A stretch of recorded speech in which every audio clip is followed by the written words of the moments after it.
What's going on, guys? Thanks for tuning in to another episode of the Red and Gold Standard Podcast. My name is Zach Hernandez, and as always, I'm joined by my co-hosts Matt Llewellyn and Mike Andrews of Nothing But Niners. We got a great show planned for you guys this evening. 49ers defensive coordinator search, updates. A lot has been kind of updating. The fire's been popping this afternoon, and we're going to look forward to championship weekend, which we are just a few days away from. Championship Sunday, I should say, since all the games are on Sunday. Before we get into it, Matt, how you doing? I'm doing pretty good, Zach. It was wild out there today on socials and trying to figure out this whole thing, and I'm really excited to be here tonight to talk with everybody about it. But yeah, 49ers can't do anything like quietly, can they? Everything's got to be a whole to do, and apparently that's kind of leaking out into the rest of the NFL. So I'm ready to jump in. Bucks as well. They're like simultaneously. Mike, how you doing? I'm good, man. It's weird, right? Like a lot has happened, and at the same exact time, nothing has happened. It's the weirdest, like, little situation that that's going on here. So I'm excited to talk about it, break it all down. We're gonna have a fun one here. Yeah, exactly. It's like a lot is happening by things not happening elsewhere, and elsewhere being Jacksonville. So obviously we all know former Jets head coach, former 49ers defensive coordinator Robert Saleh had been one of the finalists for the Jacksonville Jaguars head coaching gig. But the reports were that their top candidate was current Buccaneers offensive coordinator Liam Cohen. And then I think it was yesterday morning where the report came out, Liam Cohen had taken his name out of the consideration for the Jaguars head coaching position and was going to return to Tampa and get a record-setting offensive coordinator deal to stay there. And then out of nowhere this afternoon, all these reports start breaking about how Tampa hasn't heard from Liam Cohen. They don't really know what's going on. Oh, actually, he's been spotted in Jacksonville. Oh, before that, excuse me, Trent Baalke gets canned, which they should have done weeks ago. Clearly was the hurdle between maybe these other elite candidates, i.e. Ben Johnson, Aaron Glenn, etc., not wanting to go to Jacksonville. So they can Trent Baalke, which in my opinion looks to be like the catalyst for Liam Cohen to return back into considering the Jacksonville Jaguars head coaching gig. So Baalke's gone. Bucks can't get a hold of Liam Cohen, and it's now being reported by Josina Anderson and others this record-setting offensive coordinator promotion offer was contingent upon him not taking the second interview in Jacksonville, which we all know where he was today. He was in Jacksonville, so it looks like that is off the table. There are also reports, take this with a grain of salt, maybe the Bucks are just throwing out there to bury the man, that he was ghosting them. They were calling him, they were texting him, and then he finally called head coach Todd Bowles to tell him, sorry, my son's been sick. But, oh, hey, by the way, since I'm on the phone, I'm going to be giving that Jags head coaching gig some second thought. So that, which, according to reports, Josina Anderson, Todd Bowles already knew this. He already knew he was in Jacksonville. So he's like, okay. So by virtue of all of that, Robert Saleh, who became the de facto number one candidate after Liam Cohen removed himself, drops back down to the number two candidate, or even lower. And the reports are Liam Cohen, the Jags, 49ers, and Robert Saleh. It's all but announced. I think Mayoko tweeted out that it was either Mayoko or Silver, I forget which. Saleh told the 49ers, I'm either going to be a head coach or I'm going to be your defensive coordinator. I will not be calling a defense anywhere else if I am only a defensive coordinator. So I guess we're just waiting for the chips to fall where they fall. Now they got all that out of the way. Matt, what's your take on all of this? How crazy is this? Man, it's a mess. It's a mess. And it comes down to a lot of this being Jacksonville, just an absolute garbage fire of a franchise. Shahid Khan is just, I don't know what he's doing over there. You know, it started way earlier than this, right? When he had that press conference or interview or whatever it was with Trent Baalke essentially sitting next to him. And he's like, yeah, he's good now, but if you can present me with a better option, then, I'm willing to move on or whatever. And it seems like they really wanted Liam Cohen. when it was announced that he pulled his name out of the running. I mean, I feel like it was not even a day before they fired Trent Baalke. And from reports, they're saying that they offered Liam Cohen Ben Johnson money and the ability to pick his own GM, which is like, he must have had a really good interview. They must be really ready for him. So it's interesting. And it kind of seems to, if everything works out and Saleh does come back, it kind of seems to pull Shanahan and Lynch's feet out of the fire a little bit, because when it looked like Liam Cohen wasn't going to take the job and Saleh was probably going to be the front runner at that point, it was getting pretty apoplectic on 49ers Twitter because, you know, honestly, they didn't do their due diligence. It was kind of like, you know, you have to see the movie Draft Day. It's like Robert Saleh, no matter what, like he just wrote it down on a little green thing, stuck it in his pocket, and like let the chips fall where it may. And it's been pretty almost Hollywood-esque in the way that this is rolled out, with just the drama, the twists and the turns. So it's kind of crazy, but you know, nothing's confirmed yet, and so there's still time for the universe to royally screw this up for us. So, you know, we'll see what happens. But you know, if it's Saleh, it's not the most, I guess, exciting for me, but god damn, it's better than Brandon Staley. I'll say that much. Yeah, definitely. And Mike, while we're on, 49ers Throwback tagged us in a post from Deanna Rossini. I can Why do pull you it up put me here. on this? Because you know how I am with her. This is funny. Go ahead. I do know how you are with her, but it's also breaking news in some sense, right? Wait, I don't know how you are. What's wrong? Never mind. I Maybe can't stand this woman. Okay. And she does this thing where she leaves an out in everything she says, which, by the way, she does in this as well. But go ahead. I could break it down. Oh, I see it right there. Pending final negotiations. Yeah. Like, negotiations broke down. Can't do anything about that. Wasn't my fault. My sources were good. She did this all last season with. You know who does this too? Anybody who's a professional wrestling fan, Dave Meltzer does this type of stuff. So I don't want to go too deep into that, but some people in the chat are going to know who Dave Meltzer is, and he totally does this. Well, Mike, I'll read the report. Matt read most of it, but per Diana Rossini, Liam Cohen is expected to be named the next head coach of the Jaguars, pending final negotiations. Per sources, he's now headed home to Tampa while his representatives finalize the details with Jacksonville. Now, given that, if that's true, which again, take it with a grain of salt if you don't trust Rossini, would the next logical conclusion be then Saleh is the 49ers defensive coordinator, or do you think there are other head coaching gigs he could still get? I personally believe that he should entertain other head coaching gigs first, right? Like, you don't get many opportunities to do it.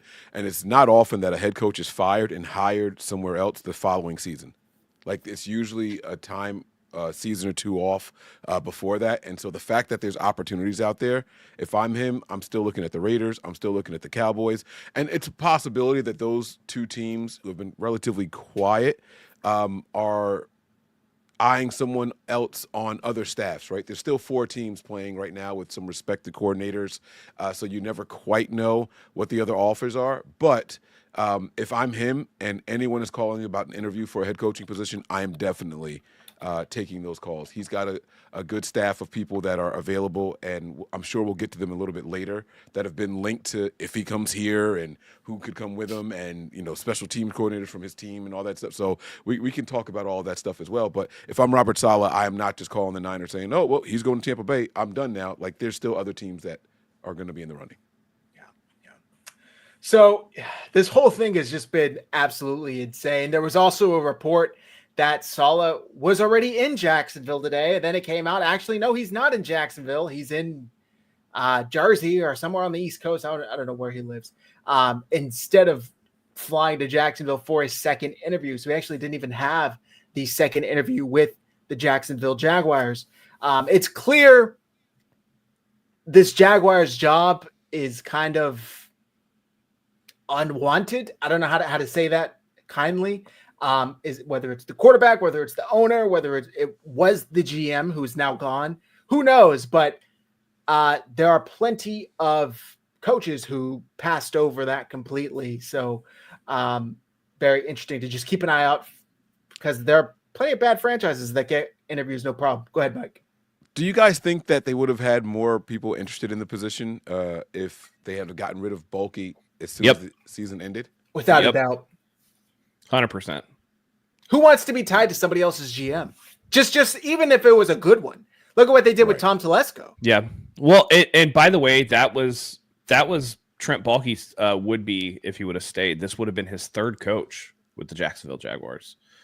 So he survived 2 coaches already. It's just like, that says to me, if I go in there, it's just like, bro, you're going to throw me under the bus. And 3 coaches there. It's not a coincidence, guys. Like, come on. He's a coach killer. Mm-hmm. He's a coach killer. So last time we talked about this, the 49ers hiring a defensive coordinator, right?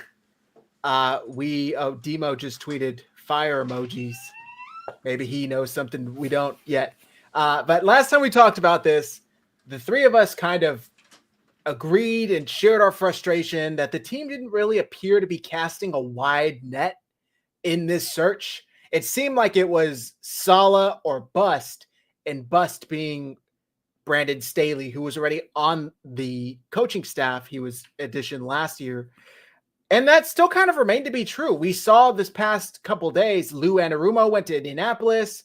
Dennis Allen is reportedly going to Chicago, but that hasn't really been finalized from what I've heard. It was just kind of reported. They're interviewing somebody too. They're interviewing somebody else for the position. So he was linked to it, but it wasn't official. But we did see Jeff Ulbrich went to Atlanta. We saw these top candidates that the 3 of us had either each or all asked the 49ers, like, please consider this guy. If it does end up being Robert Saleh, are we happy? Are we, is it like a broken clock is still right, twice a day type thing? Because it's like, yes, you did get the right choice, but at the same time, it could have gone very, very badly because, like Matt said, they didn't really do their due diligence. They left plenty of stones unturned, to go to that metaphor. So, how are you guys feeling about this is my question, I guess. Are you still happy with the process or? Yeah. It is what it is. I think that they, I think Saleh could be announced soon because I think Jacksonville was his next best shot to get a head coaching gig. I don't think that the Saints were super interested in him. The Cowboys look like they're going to hire Brian Schottenheimer. With Liam Cohen taking, this job, the Jacksonville job, that leaves essentially the 2 open positions really being it would be 2 or 3 open positions. It would be the Saints. And then if the Cowboys fill up, it would be the Raiders after that. So I don't think the Raiders are interested in Saleh either. It looks like they're actually interested in maybe Pete Carroll. It's the word on the street now, which oddly enough, he was thrown around for a potential. I think that was just Tim Kawakami speculating rather than anything, in particular. But they didn't do a good job of really turning over every stone and really searching in every corner, nook and crevice. I think that if they had to, they would have gone a different direction, like maybe see what Gus Bradley was up to or somebody else of that ilk. But it looks like they're going to ass backwards into Robert Saleh again. And that's fine. I think for the next year, maybe 2 years, it's going to be fine. But he's going to end up, especially if he did what he did last time and makes the 49ers defense energetic and one of the tops in the league, he's going to get another look and people are going to forget his first 10 years head coach. And really what they're going to do is say, you know what? Look at the disaster that was there. Who has worked out in New York, right? They haven't had a winning season in however long. You bring Aaron Rodgers there and then all of a sudden he can't win more games than Zach Wilson or whatever. They ruined Sam Darnold. They ruined Zach Wilson. They ruined this coach. Woody Johnson's a meddler. And then all of a sudden all the blame goes on to the Jets. And then, he gets a little shine here in San Francisco, bringing back that defense. And then we're in the same issue that we were in before where he has to go and, get another head coaching job. And then it's the 4th or 5th? I think it would be 5th defensive coordinator on the 49ers during the Shanahan tenure. Not great, man. Not great. Yeah. And it's funny because, sorry, real quick. It's funny because to start off, it was like, well, that's because they're all getting head coaching gigs and they're so good. And then after that, it was kind of like, okay, Wilkes didn't really work out. Staley didn't work out. And then you bring Saleh back. And hopefully if he were to leave, it's because he got a head coaching gig elsewhere and you get those 2 third-round picks. Go ahead, Mike. No, you meant Sorensen. You said Staley didn't work out. Oh, sorry. Sorensen. Yeah, Sorensen. Which, by the way, that Matt Mayoko tweet made my entire day, by the way. Where he said he doesn't expect him back. Yeah, man. Yeah. Like, oh, man, I'm sorry. I got to do it. I'm sorry, guys, but I'm so happy about it. Yes. I absolutely love that news. I hate people getting fired, so it's not my thing, but, like, I just like seeing Kyle cut ties, like this blind allegiance to people. And, Zach, to answer your question, like, do you feel better about the process? Absolutely not. This has been a terrible process. To not bring in these top candidates, to at least see what they would do with your current roster, to like get into the minds of other defensive coordinators. Part of that process is bringing them in, look at our staff. What would you have done differently with our defense that we didn't do? Like, you at least get ideas of how to improve your team, whether you hire them or not. And to not do your diligence with those is terrible. Yeah. Terrible. I agree. And that was kind of my main complaint. And I kept saying, I was kind of getting crap for it on X. But what if the 49ers are just sitting here at the altar, standing at the altar, waiting for Saleh to come, and he ends up getting a head coaching gig? All these other top candidates have already been hired elsewhere. And that's why it kind of seemed like they were trying to sell the idea of Staley as like he's our 1A, 1B type thing. It's like, don't give me that bullshit. Because you clearly you didn't want him, or else you would have hired him. You would have promoted him from within. And the fact that I think no other team, at least that I heard of, has requested to interview him kind of speaks volumes with the amount of openings there was at defensive coordinator this offseason. So I would have been interested to see how Staley would have worked out, but I just think historically, I think there's only 1 year he had a good defense, a top-ranked defense, and that was the COVID year with the Rams with a good amount of talent. So take it for what it is. That was his only year as a defensive coordinator, by the way. Right. He was never defensive coordinator before, and he called plays with the Chargers, and they didn't have a good defense. So, again, that was my thing. I'm just like, and I had a little thing on there today when the news came out about Pete Carroll. I had a little debate with someone, and he was like, "Oh, I hate that gum chewer. He hasn't done anything since the '90s." And I'm like, "Yeah, but like Staley, hasn't done anything since how long?" like what? He was how? What are we talking about here? So you got a guy who was a Super Bowl winning head coach, a national championship winning head coach, a guy that was a previous defensive coordinator for the 49ers, and you're gonna 1 year with Brandon Staley as actually a defensive coordinator. By the way, Pete also had a top 3 defense for 5 consecutive seasons. Like that defense gave teams fits. So let's not pretend like and his last 2 drafts before he left. I mean, we're talking Witherspoon, we're talking Tariq Woolen, we're talking, some of those guys. Like, it's not like he couldn't restock the shelves either. And you see it now because Seattle's defense is starting to become really good again. And this was the first year that he was gone. So a lot of that defense is what Pete was restocking the shelf with, So, I mean, to me, I was just like, all right, Pete Carroll, like, that's an interesting name.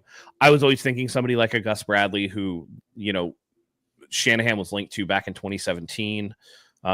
There are, that's why the Dennis Allen name was. So you see Kyle has been linked to these guys before, and you just think like, okay, if it isn't Robert Saleh, maybe it's one of these guys. But it seemed like even special teams, which we've always derided Kyle about not caring about, it seemed like the special teams coordinator had more interviews than what they were doing.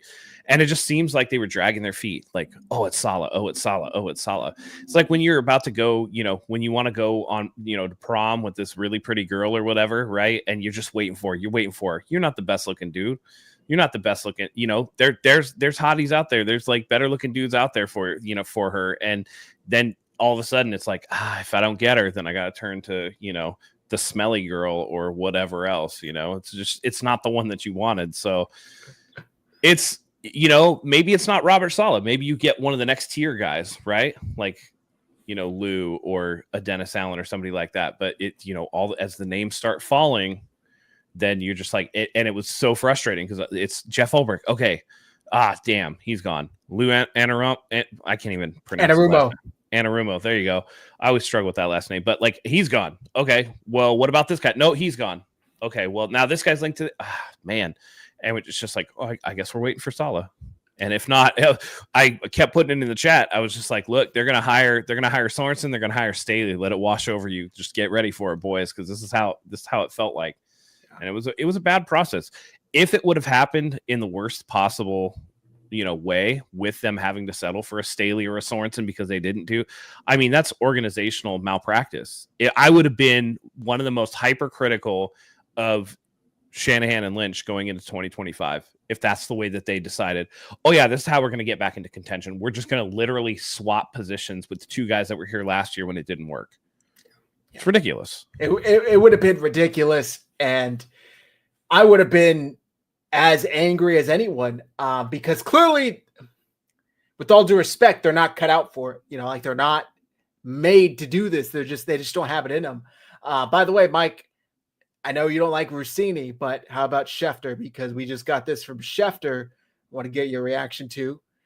Talks are tracking for Buccaneers offensive coordinator Liam Cohen to be named Jaguars' next head coach, per sources. Negotiations still ongoing. Both sides want to make it happen, and the belief around the league is they will get there. They're just not there yet.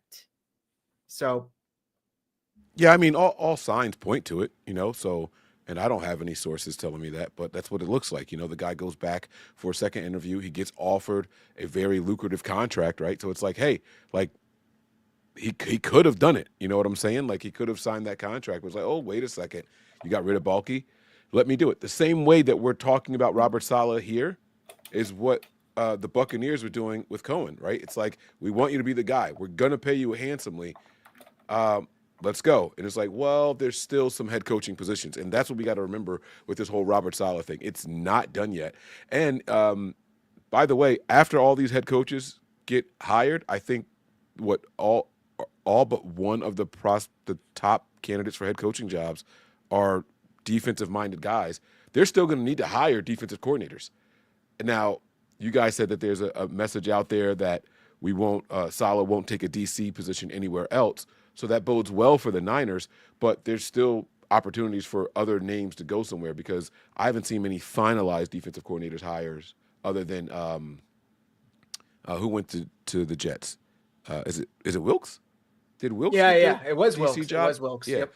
So I don't know any other finalized defensive coordinator positions yet either. So we'll have to see. Oh, I'm sorry. No, there was one more. Where did Ben Johnson go? Chicago. Ben Johnson went to Chicago. Did they finalize their defensive coordinator yet? No. They thought it was going to be Dennis Allen, but then they interviewed somebody else. Right. So then it's all still up in the air. All of these candidates are still available, and I just can't, for the life of me, figure out why the Niners won't even entertain bringing one of these guys. Like, what is the hurt in doing it? I just don't get it. Yeah. Ian Sharp, I thought about Eberflus too. And so this goes back to my question. Is there a cloud over Shanahan? Like, do people not want to work with him? Like, am I the only one that finds it odd? Like, oh, you go and get this guy from North Dakota State or some shit like that to just come in and be like, where are the names? We're supposed to be like a premier franchise. Like that's supposed to be us, right? We got 5 Super Bowls and we're looking to build more. We don't hang banners, right? Like, dude, what's happening? Where, like, people should be saying we want to go there, and I just don't see that happening around the league. Maybe it's the pressure put on it, the high expectations. This team is X pieces away from getting back to a playoff run. I don't know. Maybe if you're a first-time DC, which, to be fair, there aren't that many that were in this coaching cycle before they got swooped up. I don't want to say intimidating, but maybe it is. I don't know. I think a lot of it is that, one, I really do think that the 49ers may have pissed some people off when they interviewed the offensive coordinator, right, to fulfill their Rooney Rule requirement. I think a lot of that pissed off a lot of people because that was definitely a token interview. Two, I think that, Mike, you talk about it all the time. It's Kyle is married to the people that he, feels strongly about, that blind loyalty no matter what type of situation. And I think that most people assumed like, oh, Saleh's available. He's probably going to go back there. So like, am I going to waste my time doing an interview? Do I want to take an interview, or do I want to see what else is out there first? And then if it doesn't work out, then at least I know San Francisco will have an opening at the end. You know, I don't know. It's complicated. It's complicated, especially when you have so much turnover at a defensive coordinator position, whether it's from them being good or them being bad. But the last 2 years have been bad. You're firing Wilkes, you're firing Sorensen. It's just like everybody's one and done. You know, Kyle is getting pretty tenured in San Francisco. I mean, he's been here since, 2017. We're going into 2025. So that's a long time for a head coach to be there. And I think people do kind of worry about it. So I don't think it was the biggest draw job out there for sure. That question by Mark at 7:30 for you guys is like key, right? Like D'Amico took people from here with him, and they're not even linked to be talking to the Niners for their open defensive coordinator position. It's got to be a red flag, right? Like where are these guys at, right? We had well, we'll get to them later. I'll remind you guys later when we get to them. Some names. This is a good point too. They're probably thinking, I'm going to go there and I'm going to get forced into their system with their coaches and have to adapt. And I don't want to do that. I'd rather go somewhere where I can be free to coach defense the way I envision coaching a defense. And I don't have to fit a square peg into a round hole, or, basically inherit an entire defensive coaching staff, give or take a couple of coaches. I would hope if they would bring in a fresh DC, they would allow him to bring his staff. But like Ian's saying, they didn't let Wilkes do that. They promoted Sorensen from within. So there wasn't even really talks of him doing that. So I don't know. It's kind of a weird situation to be in. But is there any other thoughts on the DC you guys want to talk about before we switch over to special teams? And I saw someone ask, who did the Bengals hire? They hired Al Golden, the guy from Notre Dame. It's just in the, so like they went the college route, Yeah. Matt, nothing else? You're good?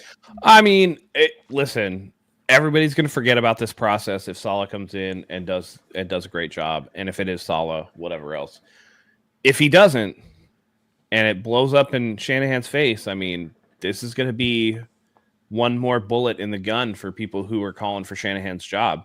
They got to get this right, and they better hope that it's right. And I am always nervous about people going back to where they came from again.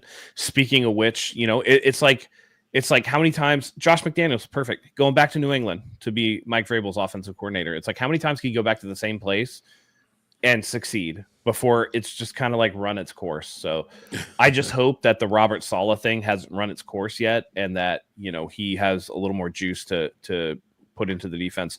I will say there were other reports too that kind of play out with what we're seeing with Wilkes and Sorensen, that Shanahan was looking for somebody with energy. And if you look at like Wilkes and Sorensen, they weren't the most energetic. I mean, we saw when Saleh was here, D'Amico Ryans were here, they're down on the field just like really just amped up, right? And it doesn't seem like that stuff matters, but sometimes it does, and you kind of feed off of other people sometimes. So nobody's self-motivating forever. So interesting comment on the Instagram live. 49ers organization selling out to make the casual fan base happy. Right? Like we are, the three of us don't sound super excited about Robert Saleh. It's just like, oh, okay, we'll see what happens. But I think there's some validity to that comment, right? It's like to the outsiders, like, oh man, last time we had a good defense was the Saleh and D'Amico Ryans era, right? So yeah, let's do that again. The casual fan thinks that. Meanwhile, for those of us who are covering this thing as closely as we are, it's like, dude, this defense doesn't work anymore. Like, this shit sucks. Like, come on. Like, we can't stop the run anymore. Like, this wide nine, we're tired of. Like, we're all, like, exhausted and, like, vomiting over this thing. Like, change something up. Switch it up a little bit. But, like I said, to the casual fan, they're going to be like, oh, yeah, bring back Robert Saleh because we were good with him. So, do you guys think there's anything to the report that I saw, certain people talking about it, that DB coach Joe Woods was actually part of the reason that helped Saleh out because he's good at disguising coverage. He'll use cover 4 looking like cover 3 and this and that. I think some of the assistant staff might help out. Joe, like Sorensen and Staley. Yeah, go ahead. I was going to say Joe Woods has been the DC for the Saints, so his job is kind of pending. He's just kind of floating around right now. I think they just blew out the entire coaching staff, though.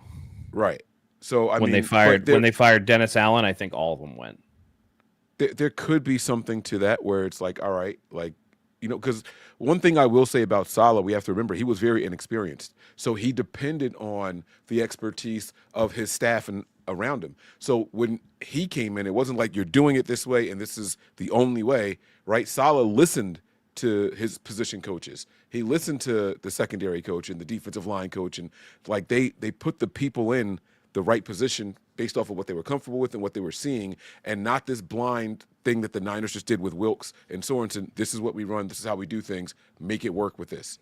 It wasn't that. So I do think there's something to be said about personnel too. I don't think that is necessarily only a schematic thing, because the Jets last year were like a top 3 defense in the NFL. You know, they were second in passing and third in total yards. So like, they, you know, I don't know that the scheme doesn't necessarily work. I don't think it works with what the 49ers have. You have Nick Bosa and a bunch of not a lot of great on the front, you know, the front half of it. You're running Fred Warner out there. You know, he's kind of injured, but then who do you have behind him? You have Devondre Campbell, who's one of the biggest disaster signings that I can remember for the 49ers. And then you had, you know, D Winters, who like, yeah, you come along a little bit, couldn't stay healthy, but you know, even when you're coming along, it's like, I mean, you were still like a 6th-round pick, dude. Yeah. Like, there's not a lot of juice there. And we know that Deommodore Lenoir looked really good, that Renardo Green looked really good, that Malik Mustafa started to come on a little bit. Like, if you can get a couple of pieces really to take care of the running aspect of it, and that's why I think that the 49ers should be focusing on the front 7 aspect, on like both sides of the ball. The trenches need to be addressed 100%. If you can get some guys that can, you know, stop the run and less so rushing the passer, right? Like, okay, you can rush the passer, that'll be fine. That's like whatever. But you really need to be able to stop the run. That's going to be an important thing. And if you could do that, then, you know, maybe they can turn it around without having to do a wholesale scheme change, because I don't think it's going to happen if Saleh's the guy. But I think that if you get enough horses that it can still work, you just need to maybe, again, like the Joe Woods thing, disguise your coverages. Don't give the same look, because Staley and Sorensen gave the same look like every time. It was the same thing. You could tell based on how they lined up what they were going to run defensively. 2 things real quick, and then we'll move on. I have said for like the past 3 years, if only the 49ers could have their own Spagnuolo, if only the 49ers could have their own, even Matt Nagy, you know, I mean, how much credit do you want to give him? I don't know, but what if they finally have that? What if they finally have a great defensive coordinator who, say what you want about New York, it didn't work out, right? And maybe the general viewpoint is he isn't cut out to be a head coach. I don't think that is, because he's clearly getting head coaching interviews, but still, it's like he's not a top candidate as far as like Ben Johnson, Aaron Glenn status. And he's able to come back to San Francisco and coach the defense, and maybe he stays. Maybe he doesn't go. I know we're all kind of presuming he's going to take a head coaching gig within the next year, if not 2 tops. But maybe there's something to be said that, hey, I'd actually prefer to stay in San Francisco and just coach this defense until I am ready to make that jump. It would be great. Also, this last tweet, and then we'll move on to the defense special teams coordinator news. Tweet from Adam Kaplan. Crazy 24 hours. He, Robert Saleh, was working on his potential Jag staff yesterday. The Cohen situation completely changed everything. This man was working on his coaching staff for the Jaguars, probably thinking, I'm going to get this job. And then Liam Cohen just, I assume, thanks to firing Trent Baalke, is back in it. And now Saleh's sitting here like, well, never mind. I guess I don't need you to be my OC. I guess I don't need you to be my linebackers coach. Click. So crazy situation. It just proves how fluid all of these coaching situations actually are. I will say the one thing that is positive about that tweet, and that's if it's true, right? is that Robert Saleh is a man that's prepared. I love that. And I don't think for a second that Kyle tries to handcuff him and say, you have to keep this this coaching staff intact. I don't think that for a second at all. I think that he's going to let Robert Saleh have the respect that he deserves of a guy that was once your top defensive coordinator and got a head coaching job, and clearly is doing you a solid at this point of the offseason process. Yeah. Robert Saleh is doing the Niners a favor right now, not the other way around. Because there's no doubt in my mind that if he doesn't get a head coaching job, he would definitely get a defensive coordinating position somewhere else. I don't doubt that for a second. Yep. And the taxes, I think everywhere else would be better than what it would be here in San Francisco. So, we got a member donation from Sean, member for 5 months. Oh shit! Let's go. Yeah, baby. hit that. Yeah. He said this isn't looking good for real. Saleh is an okay defensive coordinator. Okay, not a game changer. He is mediocre at best, and we would be a pit stop. I think it's the beginning of the end of Kyle and John. Garbage. So there's two ways to look at it, in my opinion. I think one thing you have to do is take into consideration what Zach just said. What if he becomes our new Spag, right? Like Spags has turned down other offers to stay in Kansas City. He is very content being their guy over there, right? And maybe Robert Saleh, I mean, he shaves his head, but who knows? Like maybe he hasn't shaved in 2 years, right? Maybe he just went bald naturally now because of the stress that comes along with coaching, being a head coach. So maybe it could be something different. As far as him not being a game changer, I will say that once he got the defensive line that he needed, this 49ers defense was very, very impressive, and it laid the groundwork for DeMeco Ryan. So I don't think that there were many more. Yeah. I don't think there were many more major acquisitions that took the solid defense from here and put it up to there when Ryans came in. So. I think mediocre at best is really kind of a out there thing. I don't necessarily disagree with the rest of it, but that 2019 team, like they gave up less than 170 pass yards a game. Like think about that in the context of the modern NFL. That's preposterous. They were top 5 in like just about everything. I think they were top 5 in yards. They were top 5 in points. They were top 5 in point differential. They're whatever else. Turnovers. Like top 5 or 10 in turnovers. Like that does matter. And the players aren't the same, but they also have really good draft positioning this season, and they have a 4th place schedule. So there's time, and there's going to be people that are familiar with Saleh's scheme. I mean, the Jets have a ton of free agents that aren't all going to sign because there's a regime change there, right? Like, ironically enough, what if Javon Kinlaw comes back, right? Or DJ Reed. That ilk. Right, DJ Reed. Think about, what if Indianapolis decides to part ways with DeForest Buckner for, contract reasons? Is that a possibility to maybe get Buckner back in here or whatever else? I don't think that he's mediocre. I actually think he is a good defensive coach and brings a lot of energy. I do agree 100% though that this feels like it's going to be a pit stop. He's going to be a huge name in the next coaching cycle next year. So the 49ers better plan a contingency, like, hey, make sure that, the guy after you do like you did with DeMeco, like make sure that he's ready to go, whoever you bring in to be your assistant or whatever. Which I saw somebody suggested in the chat. Is it KJ Wright? Is that the former Seattle Seahawks linebacker that we've had on our coaching staff? Yeah, he was on the staff this year. Yeah. Could be a worthy candidate to move up and be the next DeMeco. How crazy would that be if Saleh was replaced with DeMeco, Saleh comes back and then gets replaced with KJ Wright, like a elite linebacker now coaching?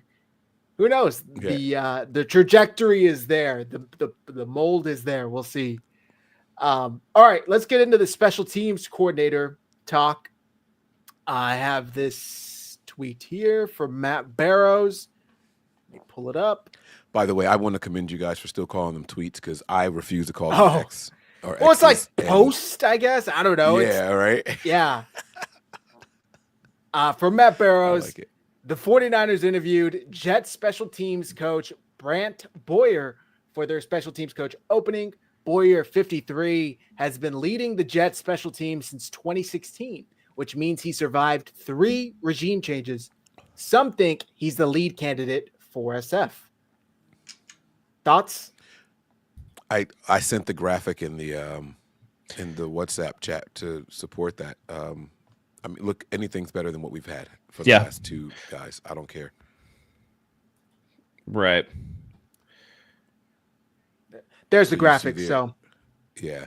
I mean, and that's on special teams. The Jets are what, top 6, 7? What is that? I think that's 7, from 2022. 8? Yeah, 2022. 2023. Let me see if I can find the for. I did the one for this year. Oh, you have it? Oh, okay. Yeah, I have it. If you want to pull it up, they were like negative 9.8, but that doesn't always tell the story simply because like the Jets were a really bad football team. Yeah, if there was a way to like get the aggregate data from 2016 through 2023, but guess who was dead last? It literally can't get worse. Negative 47.5 or whatever. That's insane. Yeah. Yeah, we should make Sorensen the special teams coach. And by the way, that's only weeks 1 through 16. So that's not accounting for the last 2 weeks where Moody missed a ton of field goals. Or the playoffs. Super Bowl, any postseason games. I mean, we didn't make it. Yeah, we did. True. Sorry. I was thinking the last couple of years. Also, to add to Matt Barrows' post is Matt Mayoko. He talks about the 49ers interviewing Brant Boyer, and there's a nugget of news in here at the end. 49ers expect to have the position filled next week. It will not be Nick Sorensen, source said. He is not expected to remain with the team. There was talk, if we don't get Robert Saleh, maybe we pivot to Brandon Staley as DC, Nick Sorensen as special teams coach. We were hoping to keep we want to keep Nick Sorensen on the staff in some way. Apparently that's no more. So Nick Sorensen will not be retained by the 49ers, which I really didn't understand how he could do that, like just mentally. Like imagine taking something on at such a high level and failing at it, but then being asked to come back in a lower role. I don't know. It would be weird. It would be like the 49ers like asking Kyle Shanahan to demote himself to like OC next year and hire a head coach. It's like it doesn't work out like that. So I don't know if you guys have any thoughts. No, I mean it's what I said last week that a lot of these guys have ego. And so when they were talking about potentially bringing him back, I was like, I don't see that happening just because it's like, if you have pride in anything that you do, you're not going to take that demotion. You're not going to, if your work wanted to demote you, it'd be like, nah, I'm not doing that. It's negative on the organization and for Sorensen. Like, what are you saying as a man, number one, and your job? But number two, what are the Niners saying to the rest of the league as far as the process goes? Right. And I just think that it was just too much. I don't know how or even why Kyle said that at the podium. Like no one even asked that question. Like it was just like he just said it. And it's like, dude, what are you saying? What are you doing? It's what you call an unforced error. Yeah. Yeah.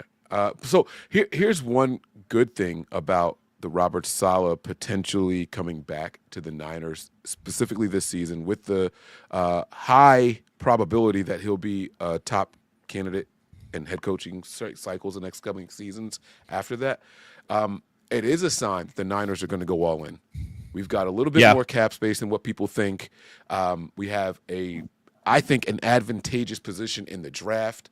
And like Matt mentioned earlier, that 4th place schedule, this is the year to go all in. So if there is any silver lining to going back to Robert Saleh and trying to do something with that defense, this could be the year that we all mocked the Rams for a couple seasons ago when they went all in the offseason. This could be our version of that. And it's like, all right, Kyle, like the excuses are gone. You got your quarterback. You got your number 1 wide receiver. You got your first-round wide receiver. You got your gimmick guy in Debo. You got Christian McCaffrey back healthy. Like, fix the defense, get your coordinator, and go all chips on the table right now this year. Yeah. Real quick while that's up. Oh, go ahead. Oh, go ahead. No, go ahead, Mike. Finish. I was just going to say, because this offseason did not feel like that. No. At all. If you want to pull those up, Zach, the first one, and then. So this is a pretty respected Buccaneers X account.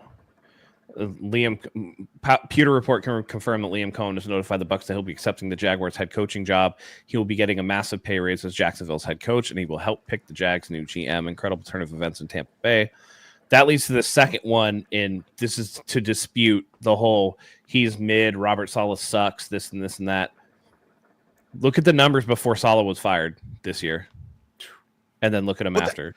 That's what I was saying, and people miss that. Like, while their offense couldn't score points, their defense kept them in all of those games, and they were one game out of being tied for first place in the division when they fired him. It didn't make any sense to me when they did it. I think we mentioned that on the show. Yep. Like, it was like, what a weird fucking time to They were 2-3. Yeah. Like, they were 2-3. With the if they would have beaten Buffalo that Monday night, they would have been in first place. And so it's like cool. And I think we know who was responsible for Robert Saleh getting fired. I was gonna say it came out after that London game. He had went to Woody Johnson asking about possibly benching Aaron Rodgers, and then before they even got home, Saleh's fired. Yep. So crazy. By the way, the Niners would kill for half of those rankings. Oh yeah. You know what I mean? Like, oh my God, what? So yeah, I'm all for it. Let's go. Like, come on. He the guy can coordinate. And he also values the trenches. You know, we talk about that wide nine and all that stuff, but you can't tell me he doesn't value those defensive tackles up front, you know. I really wonder how much of this interview and offer was like, hey, we have the 11th pick. We'll let you make it. Like, you tell us who you want at 11. We'll go and get your guy. If we have to move up a couple of spots, if it's something we can do, we'll go and get your guy. I don't know, man. I'm really hoping the 49ers, like you guys brought up the Rams, use this as their chance to get younger and reload with some top tier talent that is contract controlled for 4 years. Because yes, signing all these veterans works great, but they're costly. They are expensive. They are proven commodities. When you draft a player, you get a 4-year contract at a lower rate. Yes, the risk is there, but if it hits, you're like, fuck, look what they just got out of Brock Purdy for the past 2.5 seasons at under $1 million a year. So please hit on the draft. They hit on last year's draft. Pretty damn good. So if they could do that 2 years in a row, this oldest team in the league is suddenly getting invigorated and replenished and refreshed. So I'm excited. I think there's good things to come. Super chat here from Sean. Again, Saleh couldn't stop Reed. What the hell are we doing? We don't play the best players, run the good ones into the ground. How many first and second round success this BS year? Oh, but we got Kyle, couldn't win at Madden. Moody? Mike, any thoughts? I got a lot of thoughts, but like, who could stop Andy Reid? Right? Like, it's not like it's Tom Brady, just Robert Saleh that couldn't do it, right? Like, it took Tom Brady, right? Like, and so, I mean, come on, that's a tough task in and of itself. So I'm not going to hold that against Robert Saleh, particularly, you know. So if I'm not going to revisit the Super Bowl, but there were other opportunities out there other than just the defense. So it was a failed Super Bowl by the whole team. Well, and when Saleh was the 2020 Super Bowl is when he couldn't stop Reed, right? Like, that was the one where it looked like Jimmy got concussed. He threw picks in the second half. Like, he just looked bad. There was that horrible OPI call against George Kittle right before the half when Jimmy actually threw one of the best passes of his career. But at the same time, you know, they held the Chiefs to 5.3 yards per play, and they were only 6 of 14 on third down, so it wasn't all bad. But when the offense can't move the ball and you just keep giving the ball to Kansas City, they had the ball for like 34 minutes in that game. The Chiefs, they held the Chiefs to 10 points until the fourth quarter, and then they scored 21 at the end because the 49ers couldn't do anything.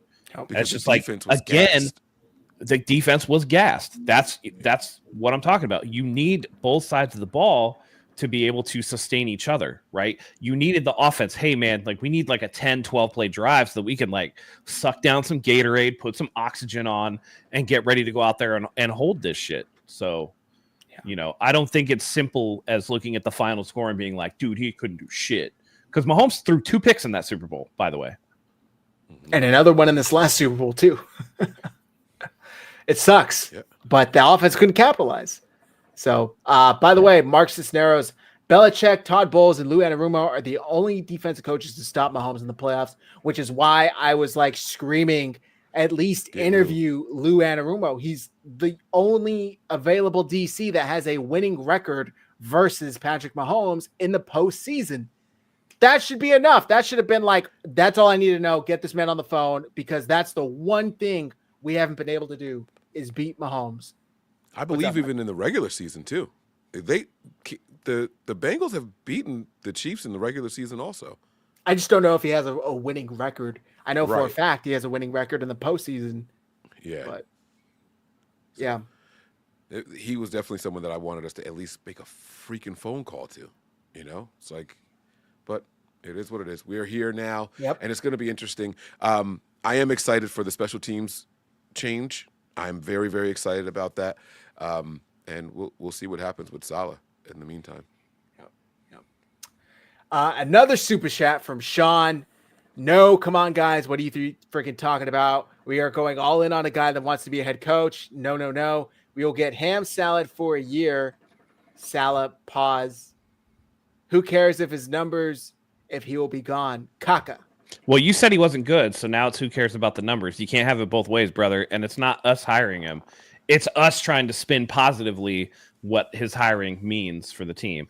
If you want to be like mad about it the whole time, you're more than welcome to be. But like, I want to try to take the best out of this. And I've already acknowledged that he's probably going to be one of the top head coaching candidates next season. But again, like Mike pointed out, maybe this just means that they're trying to go all in on this season. And that's not necessarily a bad thing.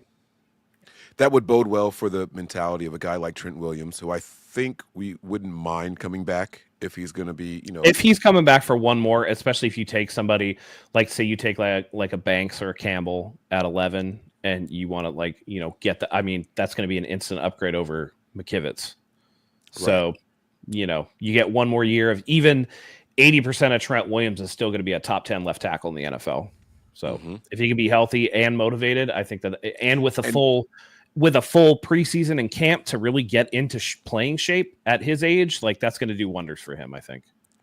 And not for nothing, if I'm Trent and I know that the Niners are running it back with Staley or Sorensen, I'm probably like, am I risking my body for this shit? I beat cancer not to come in here and just waste my physical, you know what I'm saying? Like that. Come on. No, we're not doing that. So yeah. Is it official? I'm searching. I haven't seen anything. If you guys have a post or something saying it's official, let me know. But it's just that the Pewter same page is pretty good. So it is. But all I keep seeing is, sources say on track to, everything's lining up, everyone numbers wants to falling be the first into to say place. it's official now. So yeah, you're going to see a lot of that. We'll see. Is there anything else you want to talk about, or should we get into Championship Sunday predictions?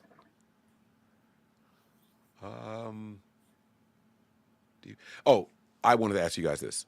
So Saleh was with the Niners from 17 to 20, if I'm not mistaken, right? So he's only got 2 years with Kosaric. Is he tied to him? Would you guys consider that like Kosaric is staying because Saleh comes back? You get what I'm saying? Those are two different questions, but I feel like he probably would stay, but I don't think he's tied to him. Like he could easily just be like, nope, but I don't know if because it's so late in, maybe he would keep him. I don't know. I got you. Maybe he would bring somebody from New York. Right, like someone from New York, maybe even someone, because you guys got to remember Joe Woods had that relationship here.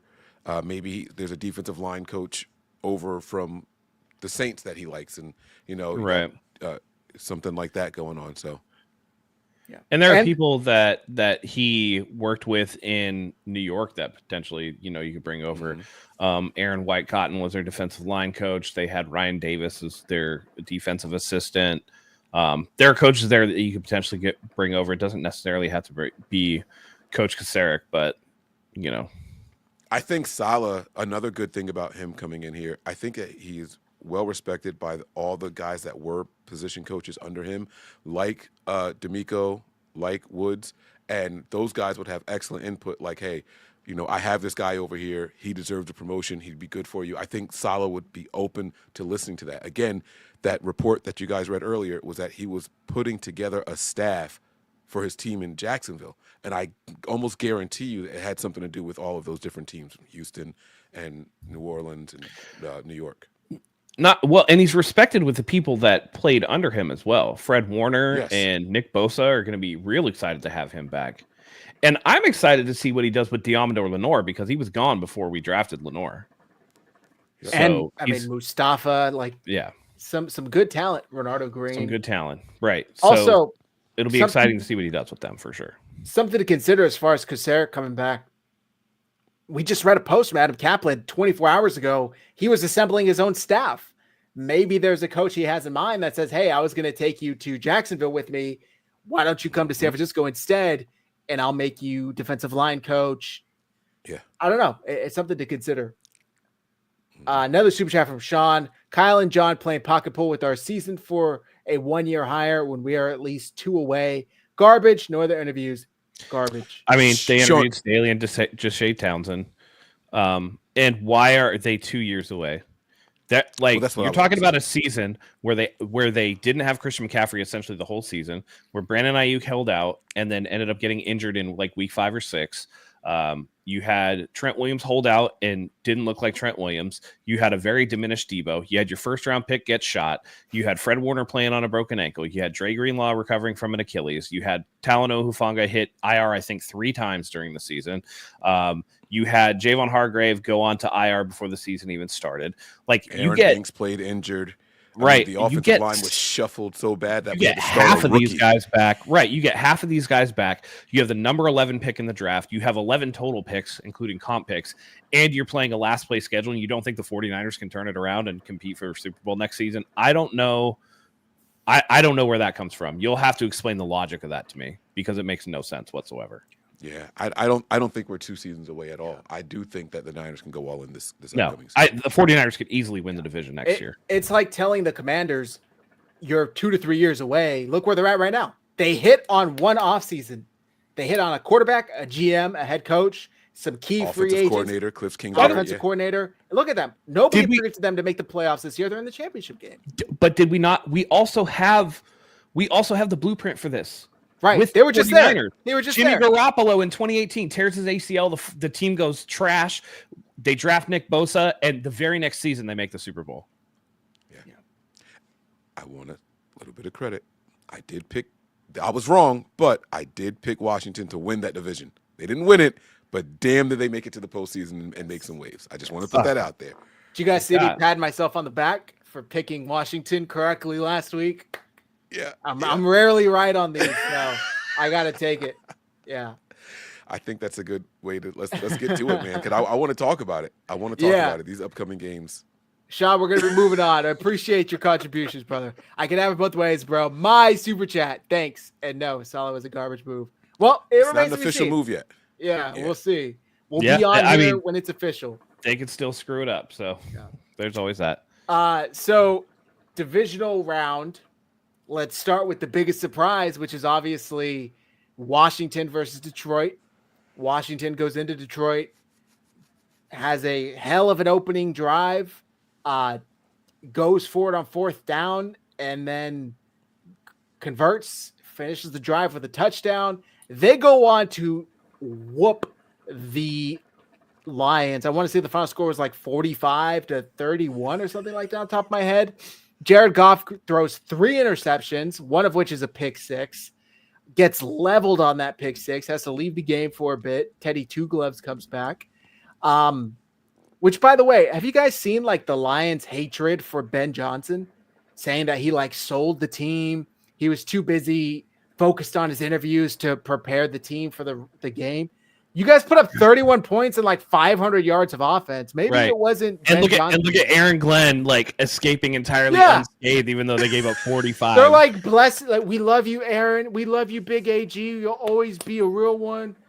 It just goes to show how hard it is to make the NFC Championship game. I mean, Kyle just did it 4 times in a row. I mean, like, that's extremely hard to do. Detroit didn't even win one playoff game this right. year. One and done. No NFC North team won a playoff game this year. All fraudulent. 3 teams made it. They all lost. Fraudulent. Didn't even think about that. I told you guys that Darnold was a fraud. I told you guys not to. Matt's been saying it since I called him a fucking pumpkin. He's a fucking pumpkin. And the clock struck midnight. That dude in the last 2 weeks cost himself so much money. At least 50 million. At least. Yep. It was sad to see. Before they made the playoffs, before that Detroit game in the playoffs, they were talking about like, oh, is Minnesota gonna trade JJ McCarthy? It's like, get the fuck out of here. Are you kidding me? Like, he was the 9th overall pick. You're not trading him. You're not getting rid of him or whatever. Like, it's so stupid. Like, so, I don't know, man. What are your thoughts on this? Go ahead. I love that game, man. It was a really, really fun game to watch, especially because I was cheering against the Lions. You know, there was no defense to be played in this game at all. Both teams only punted one time, but the biggest difference was the 4 turnovers to 1. You know, that was really it. It was, 4 turnovers to none. I think I just said 1. That was the biggest thing. As far as the penalties go, they were damn near even. One team had 4, the other team had 5. The team with 5 had 5 more yards than the other team, so the penalties pretty much nullified each other. And it was just a good old-fashioned shootout, you know, where no defense was out there. And to no fault, you know, this is why Aaron Glenn escapes with no without being, you know, like crucified, is because the Lions were so injured on the defensive side of the ball. It was just destined to be a high-scoring game no matter who they played, because even if their offense went out there and put up 30, 40 points, again, I said it, like every time they score, they're giving the opposing offense an opportunity to score. So it was going to be high-scoring no matter what. And I, for one, am happy that the Washington Commanders advanced to the next round.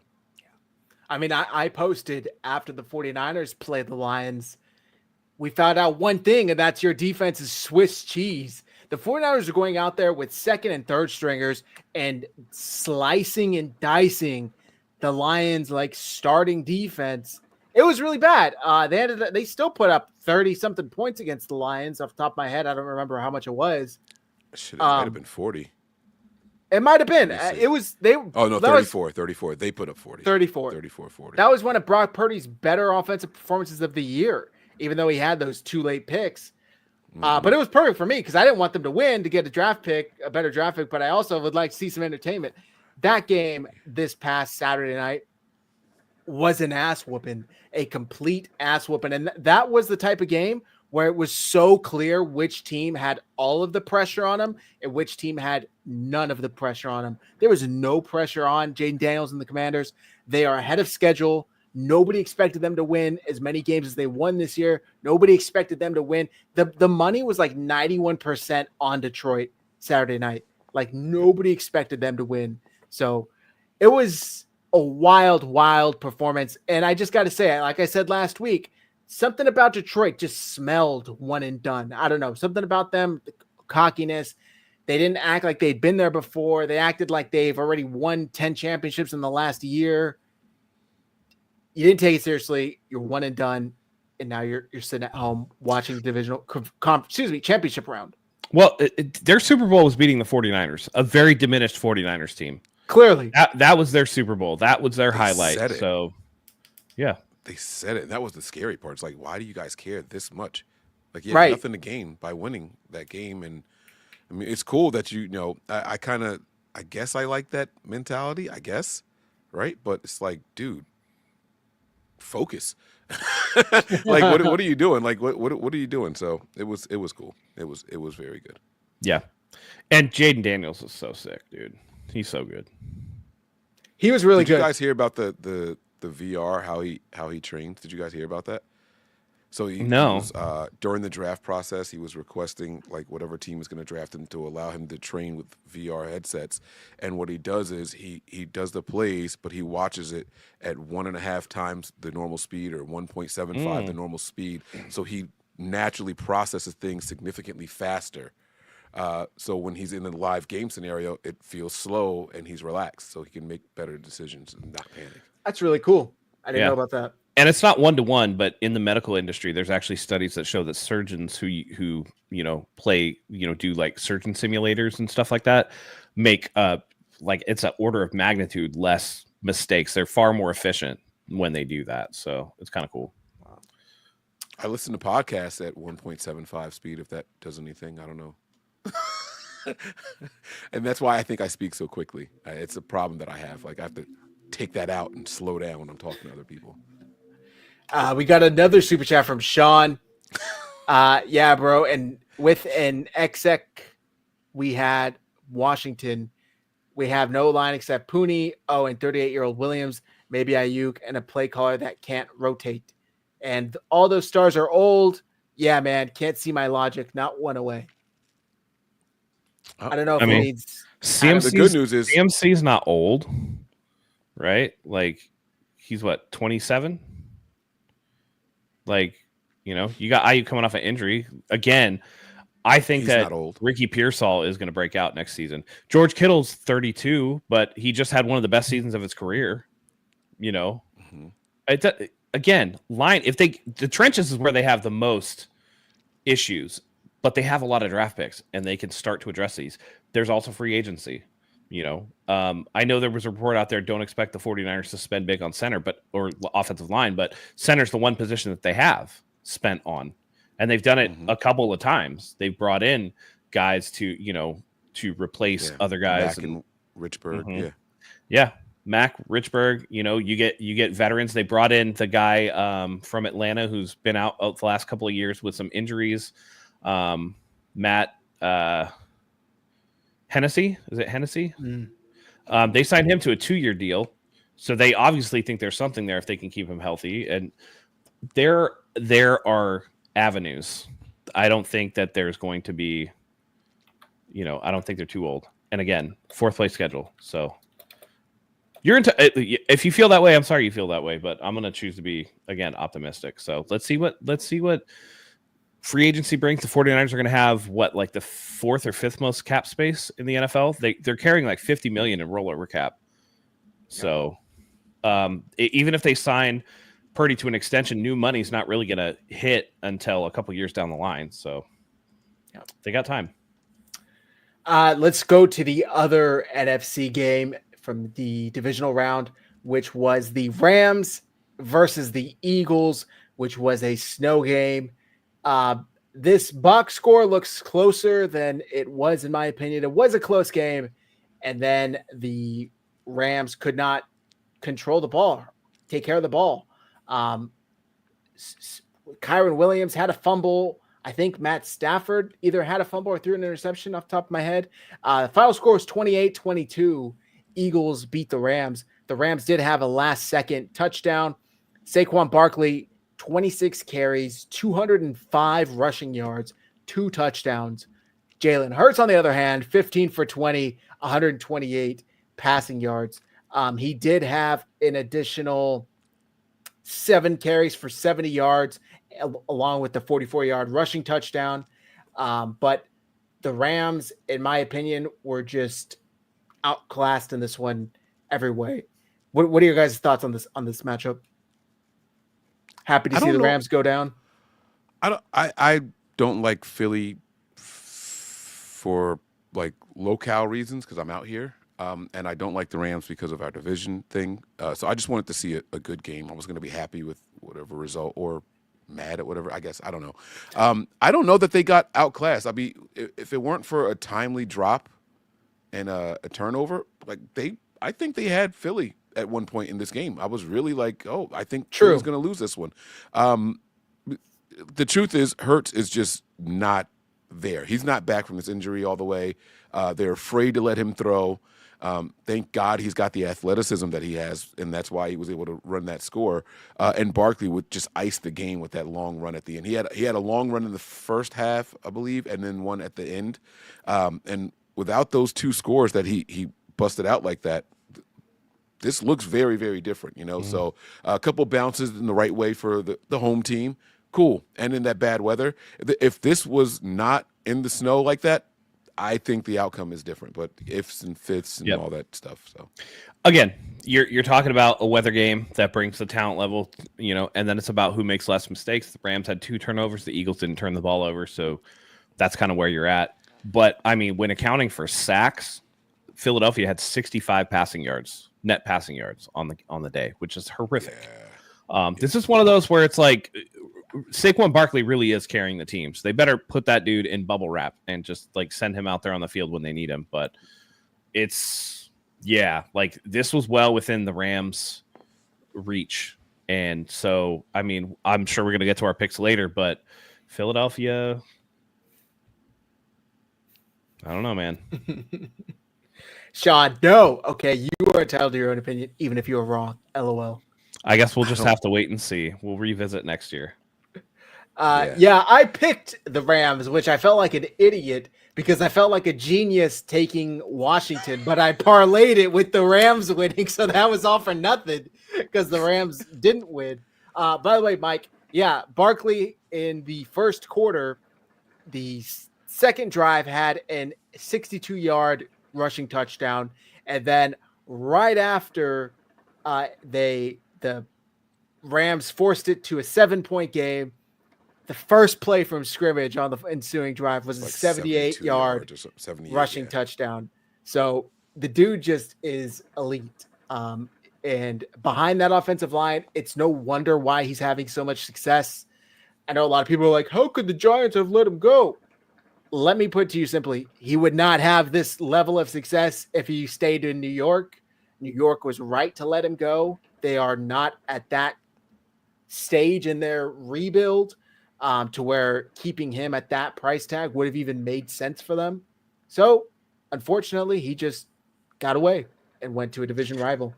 Yeah. I mean, the Giants are so bad that Saquon Barkley almost equaled his output with the Eagles that for his last 2 years with the Giants. You know Jesus. what I mean? I mean, you're looking at like 2,200 yards and 16 touchdowns in his last 2 seasons with the Giants, and then this year he has 2,005 yards and 13 touchdowns. I mean, is that it's pretty ridiculous. Or no? Huh? No, that's regular season. Right. Regular so then season. he did it. Yeah. So right. He did it yesterday because the Giants didn't make the postseason. So right.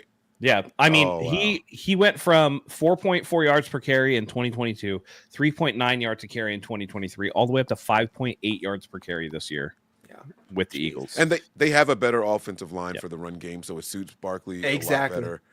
And not for nothing, it's not surprising he went to the Eagles. I mean, he's a Penn State guy. So, you know, why not go back to Pennsylvania and play football there? Yeah. Lyle says they were right. They were not right to let him go. They kept Daniel Jones over him. It didn't matter who. I mean, I don't think they were going to pay Barkley that amount of money to be a 3-14 team. Like it just doesn't make sense in my opinion. I will say this: shout outs to Tommy DeVito winning meaningless games to move the Giants out of position to draft Jaden Daniels. Yeah.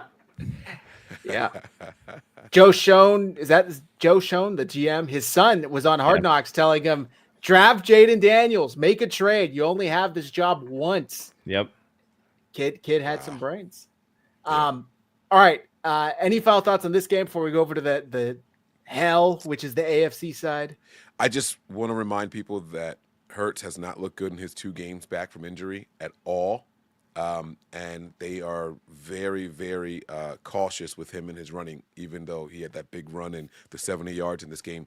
They are not confident in him out there. They don't want him to get hit. But the receivers are pissed off right now.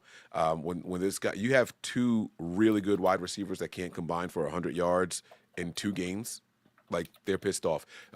It's to the point where they're highlighting the book that my man is walking in, and he drove a Honda Accord or something like that also made headlines. Like it's really weird. So it is weird. Yeah. AJ Brown tried saying, "Oh no, this is something I've been doing all year." bro, come on. Stop. We know what you're doing. It's very obvious. You're a diva. You want more targets. We get it. Well, but here's the thing, though. It doesn't seem like Jalen Hurts is super liked.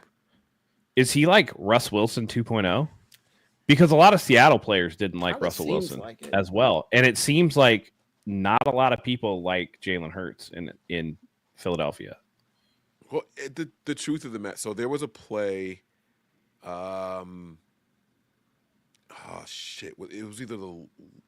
It was divisional round. It was divisional round. It was a play in the game, and they put it up on X where it was his first snap in the NFL under center that did not require him to turn his back to the defensive line or play action or anything like that. It was a real just drop back and read the field, and it was a bad play. It was his first time ever doing it in his career.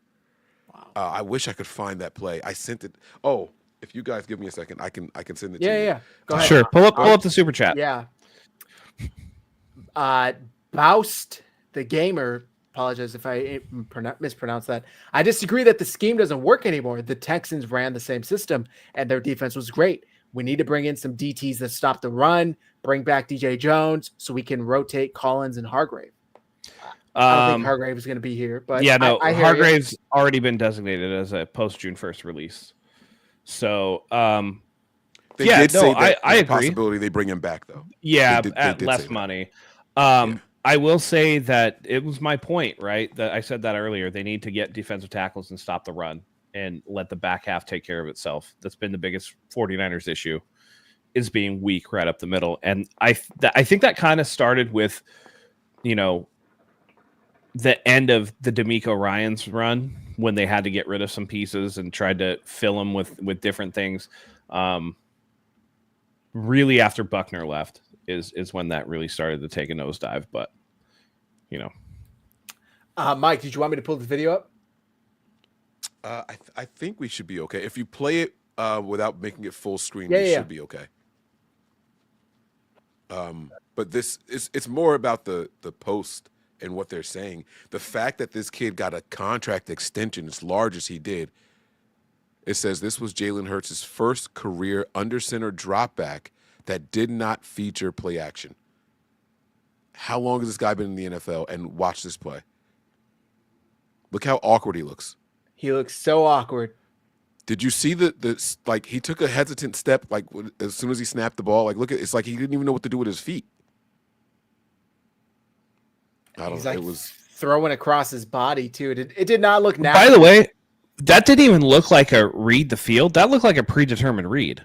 Yeah. Like he doesn't get anywhere past his first progression, which is AJ Brown. Like he's like, I'm throwing that comeback route to the sideline. Like that's what I'm throwing. That's the frustration in the locker room is how much money you gave this guy, and he's not I don't want to say he's not a quarterback. He's a quarterback, but he's more of a gimmick quarterback. And I think that's what the problem is in the locker room with him. And he gets all the praise for all the wins, except for this year.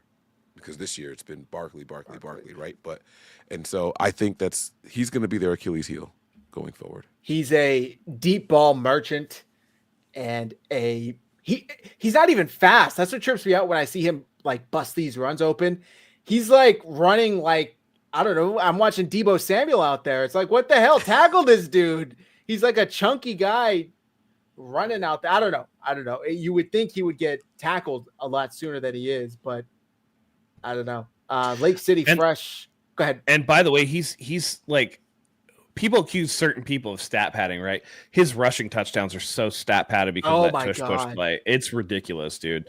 He's like already climbing the ranks of all-time rushing touchdowns for quarterbacks. And it's basically because all of his are somebody shoving him into the end zone. It's ridiculous. Fisted into the end zone. With Patrick Mahomes, like they would be at the 1 yard, it'd be 1st and 1, and then they just let him like do a quick pass instead of running it. Yeah. So we've seen the stat padding for touchdowns before for quarterbacks. You know why they do that with Mahomes, right? Remember when they ran him on the sneak and his knee collapsed and he missed 4 weeks? That's why they don't do that. Yeah. By the way, okay, I'll get to this comment and get to the next one. Lake City Fresh.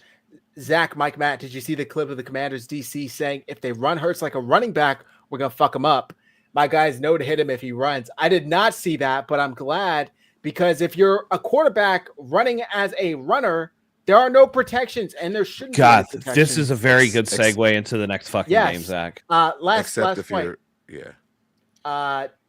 Lael says Saquon goes down at the one, never gets the TD. As somebody who drafted him, it's so frustrating. Or anytime I put a bet on him getting in the end zone, the amount of times this man has been tackled at the 1 or half yard line this year is astronomical. And the very next play, it's a Jalen Hurts tush push. It's like, Jesus, just give it to Barkley. You paid him all that money. Let him punch it in. It's so frustrating. Okay. Let's get back. What the fuck is Joe Boyd talking about? When did I say Saleh wasn't going to be the DC?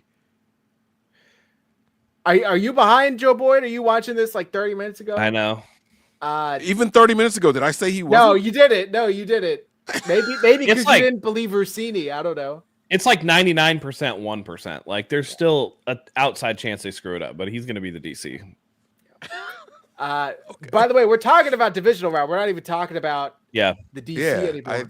I don't understand what's happening. So anyway, go back to that segue. Quarterbacks don't deserve protection when they're running. They do not deserve protection. So that brings me to this Patrick Mahomes. Kansas City Houston Texans game, where it was a close game for most of the game.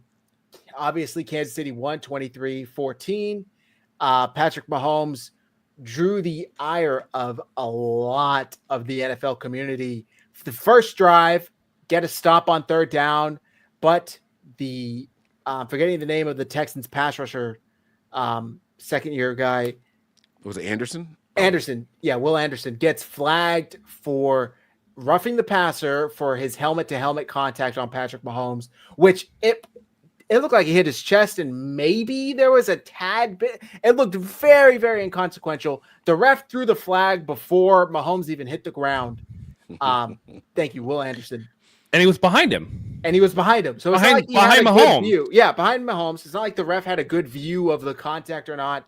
Later in the game, Patrick Mahomes is scrambling. This one's the worst one. He goes to go out of bounds. He has two Texans running full speed behind him. He doesn't just go out of bounds. He lets up and leans back to where there's purposely going to be contact, because if you have two guys sprinting at you and you're expected to just kind of carry yourself out of bounds, he doesn't. He lets up. Troy Aikman was disgusted by it. Is this the one where he flopped? Yes. He flopped like LeBron, dude. This is the flop. He barely gets touched. He didn't get a flag, though. He did not, but you could tell the defenders were like, fuck. They were trying. They were like, no. We barely touched him. It was a complete flop. The next one that I'm talking about is the worst one. The one where he scrambled out. Yes. He was going slow. And then when he noticed that he was going to get clobbered, he ducked down at the last second. And they didn't even really touch him at all. Like even it was worse than that, it was Matt. Barely he was going out of bounds. He was going out of bounds and then turned back into the field. In the field, and then realized at the last second he was going to get hit, and then went down. And this is the cherry on top. The defenders hit each other's helmet, not Mahomes, and they got flagged for a late hit. The defenders hit each other. And the NFL came out the next day, the VP of officiating came out the next day and tried to just like blow all this smoke up our ass about it. And it's just like, we're not having it, man. You know, I'm sure Nick Wright loved every second of it, but nobody else did. Yeah. It was ridiculous. I've never seen, I mean, like I said, even Troy Aikman was like, okay, this is just getting ridiculous at this point. Yeah. I've never heard Troy Aikman talk like that. Oh, go ahead. Yeah. This is the flop. The flop. Her awful announcing. Let me make sure the screen is correct.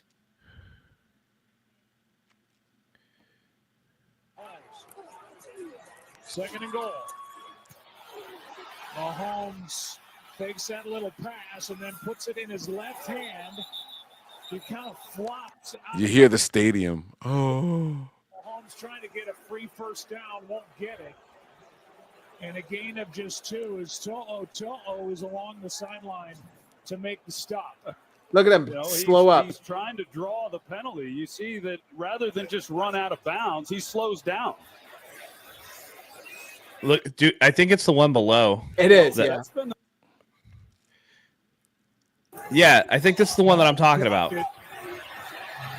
Able to get it. Yeah, like what? To his right. Like what are defenders supposed to do at that point? Yeah. It's bullshit, man. Absolute bullshit. Personal foul. Unnecessary roughness. Defense number 39. Come on. 15-yard penalty. Even Troy Aikman was like, "Oh, come on." The quarterback is saying, "Oh, come on." Yeah, I mean, he's They a hit runner, each other and in the helmet. I could not disagree with that one more, and he barely gets hit. That's the second penalty now that's been called against the Texans. They hit each other harder than they hit him. Yeah. Forcible contact to the head neck area of him. And if you watch, right Able to get it. here, Take off to he's going out of bounds. He could easily just go out of bounds or go down right there. He'd have gained more yards running towards the sideline. Yeah, but he cuts back up in field his right. Towards Look at 3 that. defenders. and then decides, look at where these guys are when he starts to slide. And he doesn't it's slide, too by the way. late. He just drops. He just doesn't. He doesn't slide foot first. Yeah. He just drops. It's This absolutely pissed me insane. off. I like D'Amico. I don't know if he got fined for it, but he said after the game, like, we Bro. knew going into it, we were The it was us NFL against them fined and the Joe refs. Mixon for something he didn't even say. And then they find Right. him again for commenting for about saying getting that he fined didn't. of something he didn't say. It's insane. It's absolutely insane. Let's get a super chat. Got to get that thoughts Chiefs for this tax, game. baby. Got to get that Chiefs Yeah. tax in. Greg Ventos says, with the 49ers playing the Browns next year, do we take a trip to Youngstown to help the team bond with the new faces coming into the scheme? If they have a multi-game East Coast trip, they've done it before. Also, They the will. Browns are a team that's playing over in Germany, if I'm not mistaken. So we don't know if that's the game that the Niners are going to get. Also, so there's two. I thought it opponents was the the Niners Colts. play. Yeah, Yeah, the I was Colts are gonna say there's two playing of in them. Germany too. Yeah. And so, I think that you're right. The Colts are the Germany one. I think the Browns are in a different country. But either way, the Niners could play in either one of those games. So we got to see where they are first. So back to this game. What were your guys' thoughts on, obviously, other than the controversial calls? No shit, they give Mahomes. And I love Chiefs fans are like, we look at the numbers. We don't get that many more calls than ever. It's the timing of the calls, and it's also the calls they don't make. Conveniently, they had 2 drives where they had penalties against Houston on 3rd downs, or Houston had otherwise gotten the stop and were getting off the field. The Chiefs scored on both of those drives On both of that those were drives, yep. extended by penalties. And what ended up being a 9-point game, that's 10 points right there. So it was really, really ridiculous to watch. And I feel for D'Amico in Houston because we've been through it. And Niner fans just get called like crybabies when we talk about how ridiculous the refereeing is when you play the Chiefs in the playoffs. But everybody saw it there. I mean, that's what Mahomes does. That's what the offensive line does. And everybody's out there waiting and waiting and waiting and waiting and waiting to carry buckets full of water for the Kansas City Chiefs and the officials and how they call these games. It's ridiculous. It's ridiculous. Mike, what are your thoughts on this game? I enjoyed the game because for a while the Texans were in it, and I like an underdog story. Yeah. I don't think anybody expected the Texans to win that game, but there's a certain point where like the officiating really takes the fun out of watching it. Even though it wasn't every single drive, it was just such pivotal times in the game. It's like, dude, just give him the win. Like, just give him the win. Just forfeit. Like, I want I can't imagine what the fine would be, but I want a team to, like, do something like that. Like, when you get one of those late fourth quarter calls and it's the game happening that way, like, you know what, hey, man, like, just fuck it. We're going home. If they're going to play like that, we don't have enough players. We're going to forfeit the rest of the game. Just eat the fine to make the statement. Someone needs to be the sacrificial lamb to do that against the Chiefs. Like, and you do that in the postseason, the NFL won't have a choice but to make some corrective actions there. Not only that, but kind of the running joke after this on social media is why not just like call up a practice squad player? And if you're going to get penalized and fined for even breathing on the guy, just send him in to fucking lay him out. Send him in there to lay his ass out. Don't intentionally or injure him. But if you're going to get penalized the same way for make it worth it. him, make it worth it. Get your money's worth. I hear it. I never cheer for a player's That's not injuries. natural, I'm not saying by the injury. way. I'm just saying a hard hit, not a tap to where you're going to okay. get 15 yards. fucking hit his ass. If you're actually going to get okay, when you're playing basketball and there's a breakaway and you're trying to prevent, you don't let them have an opportunity to get an and one bucket. You fucking wrap them up and you make sure that ball has no chance of going in the net. The only difference with that is that you got to get to Patrick Mahomes first. And are you handicapping your defense by essentially putting a hockey goon out there just to go hit somebody? Because they still got to get by all the blockers and hit them. I understand that part of it. But I do think that if this continues on, the NFL is going to have a real image problem on its hand, and they're going to have to change. They're going to have to revert some of these quarterback protections that Mahomes is clearly taking advantage of, and that's going to end up getting a star quarterback hurt. They do not call the games like this for like Lamar Jackson. They do not call games like this for, a Brock Purdy, for example. Even Jalen Hurts. Jalen Hurts. We saw Jaden Daniels take a nasty one on the sidelines. Yep. And I'll be honest with you, Jared they Goff don't got even call the blasted. games like. Yeah, they don't call games like that for fucking Josh Allen even. Like it just seems to be something about Mahomes. And this was the who's more to famous blame? Cam Newton complaint, by the way. And I'm no Cam Newton fan at all, but like he absolutely was correct in that the refs let him get absolutely tattooed out there, and it's because he's big or whatever, Yeah. Who's to blame? Mahomes for knowing that the refs are going to give him these calls, so he's just playing to the rules or playing to the benefit, the perk? Or is it the officiating in the NFL? Like, it's the officiating. Which one upsets you more? But it still makes you a bitch for doing it, in my opinion. I don't think so. I mean, you're trying to win games, right? You take every advantage you can. This is like, I used to date a girl that played water polo, and them girls would sharpen their toenails because you can't see nothing under the water, and you're gonna scratch a girl's leg up. And like, you're not supposed to do that, but are they really checking your toenails before you get in the water? Like, that's how it has to be hilarious. sometimes. I never thought I would ever hear my entire life, Matt. Wow. I'm just saying that's how it goes. The other thing too is like you think about college, right? The Kenny Pickett slide, where he drags his foot like he's gonna slide and then takes off. They're not allowed to do it anymore. It was a problem, so they changed the rules. You can't complain about the refs. My take is, if it's such a blatant flop like that, that should be an unsportsmanlike conduct penalty, and that should be 15 yards. Yeah. If you're purposely trying to get a flag drawn on your the opponent, flop is bad. That should be an unsportsmanlike conduct. We don't want that in the game. We don't want play. And look, I love talking shit about Mahomes. Josh Allen is as guilty as anybody at the flop.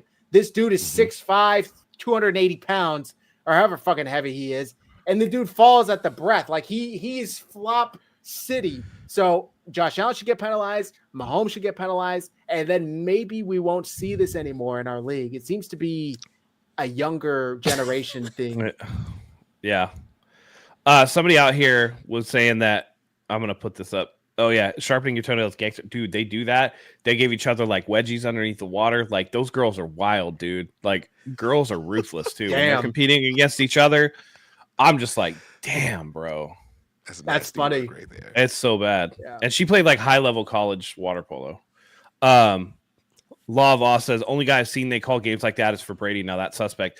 Dude, somebody put up a montage, actually, just because of this situation. And Tom Brady used to get cracked. That dude used to get fucked up. Yeah.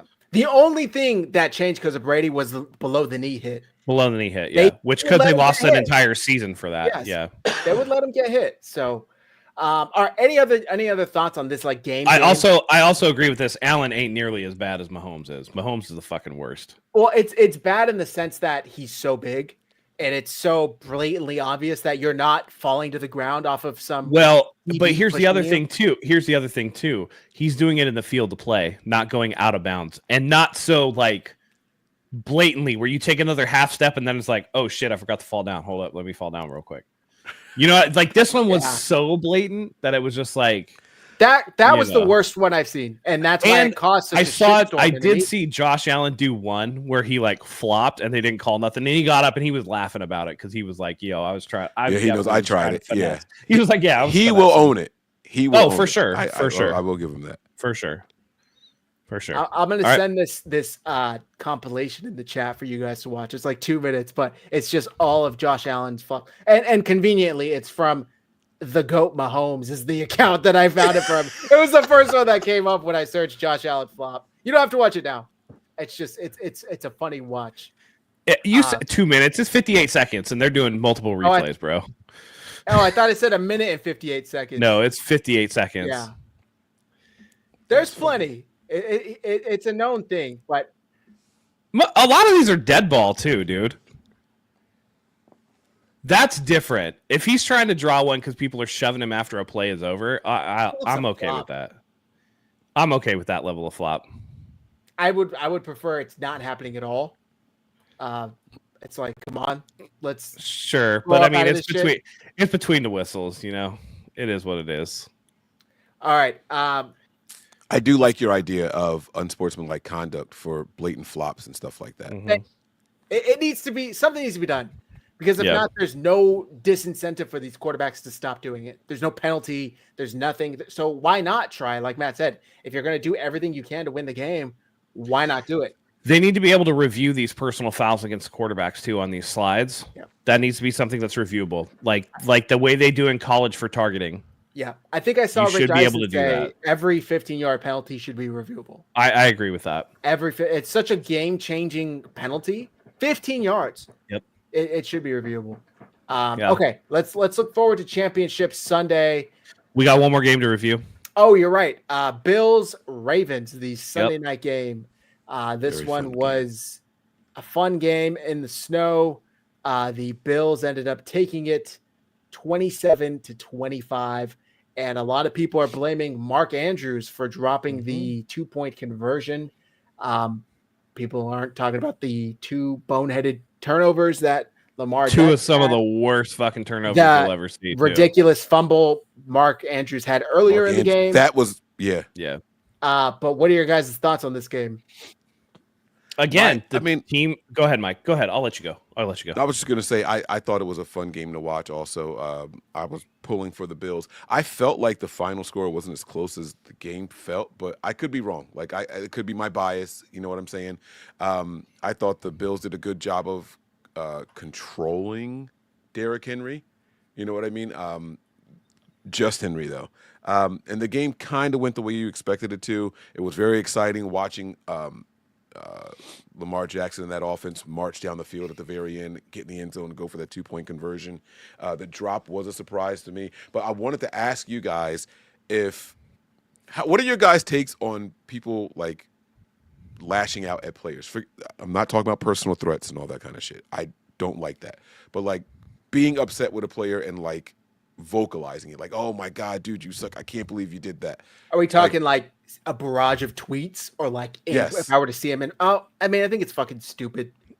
Honestly, it's like I get why people do it, but is it going to change anything? Is it gonna? Yeah, I don't like it was just this play. Like, oh, it was just the 2-point conversion that Andrews dropped. It's never just a play. It's never just that, because if you account for the 2 turnovers that Lamar had, particularly the fumble where they were in Buffalo territory and were in field goal range, that directly takes points off the board. If you add even 3 there, does that maybe change the math on going for 2 twice in that game? And I don't think they got the first one either. Did they get the first one? Nope, it got broken up the line. So I mean, they had to go for it twice and missed it. Again, those plays matter. People were like, well, Lamar was so good that he got him in position to win. That's very true. He had overall a very good game. But if you're going to go in on Andrews for those 2 plays, you have to hold Lamar Jackson accountable for his plays as well, because football is a 4-quarter game. It's 60 minutes and all 4 quarters count. You can't tell me that the Ravens' plan was like, oh, we're going in the locker room and we're down 21-10. We got them right where we want them. That's like, clearly that's not true. So it definitely does make a difference. One thing I will say with Mark Andrews that I want to point out, and again, this is not an excuse. This is just like a medical perspective for me. Mark Andrews is a type 1 diabetic, and it was a snow game. So adverse conditions can like really exacerbate that situation. So, I'm not saying that was a reason. I'm saying that when people want to go in on these people and really go after people, you have to like realize that these are human beings, that they're people too.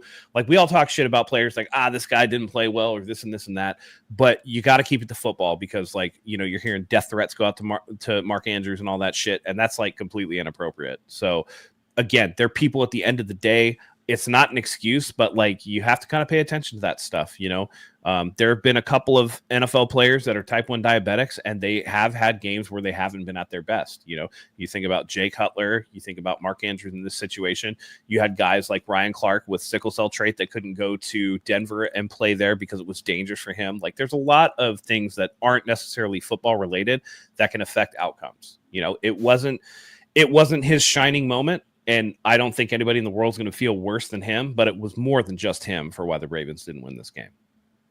And shout outs to Lamar Jackson, by the way, for finding him on the sideline and being like, hey, man, like, it's all of us. It's not you. It's all of us. So shout outs to him. Like, a lot of leadership from Lamar Jackson. Very impressed with that. And the Bills continue to have one of the best fan bases in the NFL. I don't know if you guys saw about the donation. That they're donating to his charity. Type 1 diabetes and for to Mark Andrews in particular. So I like that. Yep. They are a classy fan base. Dangerous as hell to themselves, but they're a classy fan base. Donated $100K, almost $100K to type 1 diabetes. Adam Schefter did just report Liam Cohen officially took the Jacksonville Jaguars job. So it is official. He reported it per someone else, though. It was per Linda Leanna or something like that. And she said her source. So I will say this, Jenna though. Lane. Schefter is not in the habit of tweeting out other people's things without. And Jenna Lane works for ESPN. So, like, they're working probably at the trying same to build network. her up. Yeah. He's not in the habit of tweeting things out without, like, rock solid sources. No. All I'll say is people are going at Mark Andrews, even going at Lamar, which is totally fine. But let's not act like there was 3 seconds on the clock, and if Mark Andrews catches that 2-point conversion, they're going to overtime. There was a minute like and a minute, half, yeah. And the Bills had 2 timeouts. Like, that's an eternity. The Bills, if anybody would know that, they got beat in 13 seconds. So a minute and a half, 2 timeouts. You have Josh Allen. I think it ends the same way. I think if we don't see a touchdown, we see a field goal as time expires. So I wouldn't be so sure that the Ravens win this game if Mark Andrews catches that 2-point conversion. But very impressive game from the Bills overall. It wasn't like a statistically eye-popping game. Josh Allen finished the game. Let me pull it up here. 16 to 22 for 127.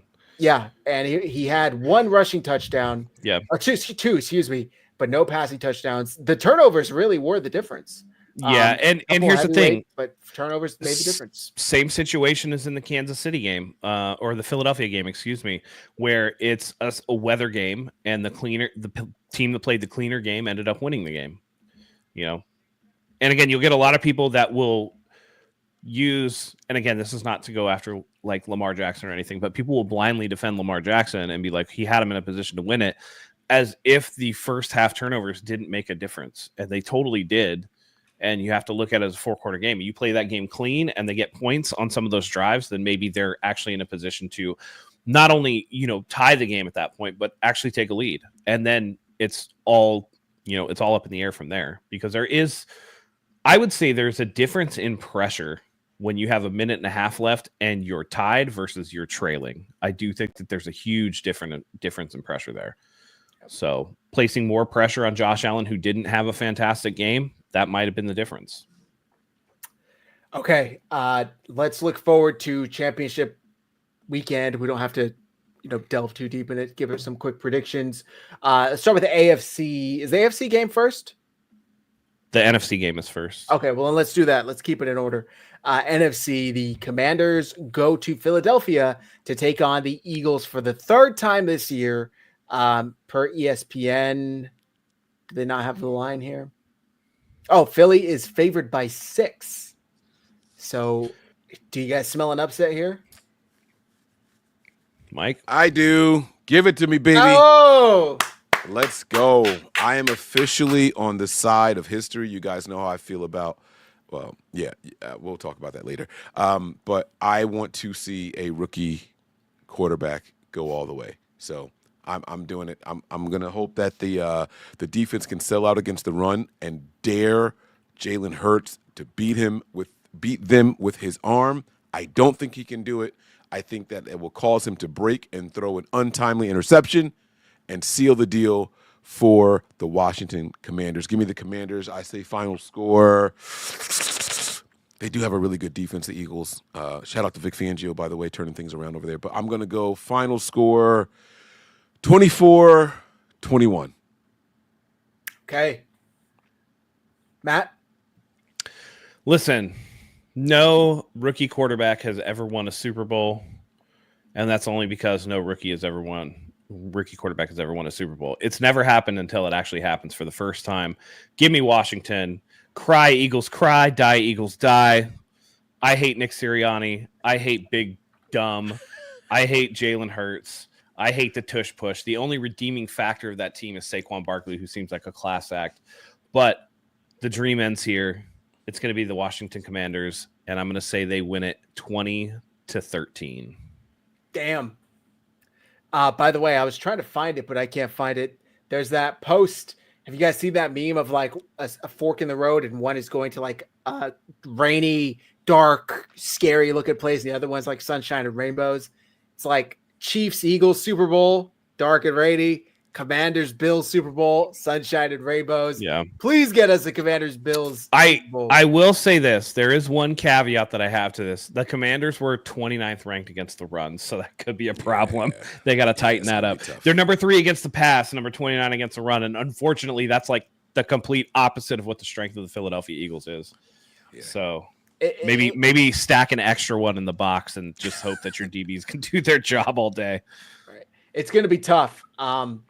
For the sake of us not jinxing it, I'm going to say the Eagles just squeak by the Commanders 31-30. It's a high-scoring game for Philly. They don't put up that many points typically, especially with Jalen Hurts not performing at a top level. I hope Commanders win, but we'll see. I'm also trying not to jinx them. So Eagles 31-30. Thank you, Zach, for being the person we needed. I'll bite the bullet. I guess, antagonist for us. I'm going to give you a round of applause, man. Thank you. I did not want to see a clean sweep over here, so that's great. Yes. All right. Kansas City Bills meet in the championship round yet again. Kansas City is favored by 2. Mike? Come on, man. I'm going Bills all the way. I can't stand the Chiefs. They have been vulnerable. Hopefully, Von Miller can be the difference maker in this game. Now, hear me out. It's not because I think he's going to sack him or anything like that, but I do think that if he lines up over their right tackle, who led the NFL in false starts for offensive linemen, the most penalized offensive lineman in the NFL, I think Von Miller's star is enough to get some untimely penalties against the Chiefs. So that's going to be my my little secret there to success. I got the Bills winning this one, and I got them blowing them out. I'm going to say 31-17. Wow. Okay. All right. Matt? Listen, man, the Chiefs, they're going for their 3rd in a row for a reason. They got the refs on their side. But there's this old saying, nobody circles the wagons like the Buffalo Bills. Give me Buffalo over Kansas City, 42-20. Damn. Fuck the Chiefs. 42-20? What? I thought I was crazy. That's great. Fuck the Chiefs. Fuck them. Well, again, this is putting me in a tough position. But do it, Zach. No, I have bet money on the Chiefs. I am taking the Chiefs, and I am hoping to jinx them in the universe. I have not only bet on them to win this game, but I have bet on them to win the Super Bowl. And I am putting my jinx out there, and I implore all of 49ers faithful to bet on them as well, because God damn it, we never have anything go our way. And if Excuse me, bitch. If we bet on the Chiefs, that will reverse jinx the Chiefs into not winning shit. Zach, what are you up? What are you on the year? Are you up or down betting? I'm up actually, because I hit that last one in like week 16. I won like a $600 Gotcha. bet. What about for the playoffs? I'm down. Okay. I haven't won anything in the playoffs yet. Let it ride. I haven't won anything in the playoffs yet. So Snake I like it, baby. then. Let's go, baby. That's right. Let's go. I am negative in the playoffs, so I am putting money on the Chiefs. I told myself I was going to do it last year when the 49ers played them in the Super Bowl. I did not because I didn't want to jinx us. So give me the Chiefs in a fucking ugly game, 19-13. Give me Kansas City. Okay. I like it, and it might take an ugly game to get it done. But I think the only way that we can really get this dub, and I'm saying we as in like the Bills, is if it ends up like how Matt and I are saying, where the officiating just can't keep it close for them. Like they have to do something crazy. Like the Bills have to score on their first 3 possessions. You know what I mean? While the Chiefs are struggling to get in a rhythm. That's the only way it can happen, and get rid of these damn officials. So that's what I'm hoping for. Same. I'm rooting for Buffalo, but I see the stars lining up. They're calling you a Swiftie. Yeah. Listen, I feel like we're gonna know quick too what kind of game it's gonna be. Yep. Did you guys see the post about Josh Allen's stats versus KC in the regular season, and then in the playoffs, and his playoff stats are like godlike against Kansas City? Really? And then they just don't win. Yeah. Right. Yeah. See if I can find that tweet. Kurt Sampson, doesn't announcing a jinx backfire? I don't know if there's like official rules for a jinx. I don't know. I'm just putting it out there in the universe. I thought it was announcing streaks. That's what I thought. Like, yeah. This kicker like hasn't a missed from wish. this. Yeah. Like a birthday wish. You can't tell Right. anyone, I don't know. Yeah. But if so, then maybe I'll have to secretly bet on Buffalo. Jinx them in silence. Just do your job. I'm on my Bill Belichick shit. Just do your job and get it done by any means necessary. Yes. Man. We got to do this one. Exactly. So we'll see. It'll be a great Sunday either way. We got 2 good games. Hopefully no blowouts. And if it is a blowout, it's the Chiefs getting blown out. That'll be nice. Here's Josh Allen's stats against the Chiefs in the playoffs. Pulling it up right now.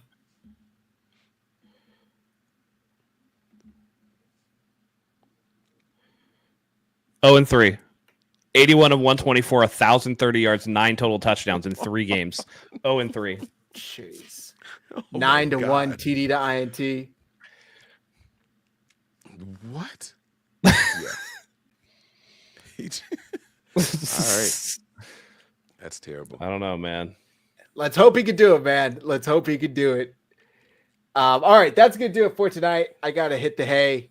Mike, please let the folks know where to find you in case they don't already know. I'm sure they do. Yeah, guys, man.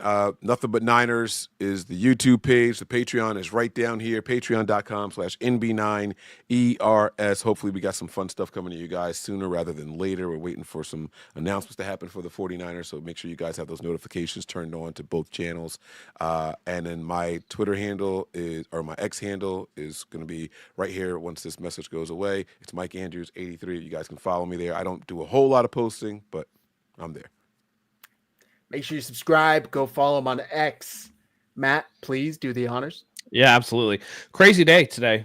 And a lot of it inadvertently had a lot to do with the 49ers. So we'll see what happens. But keep joining us here.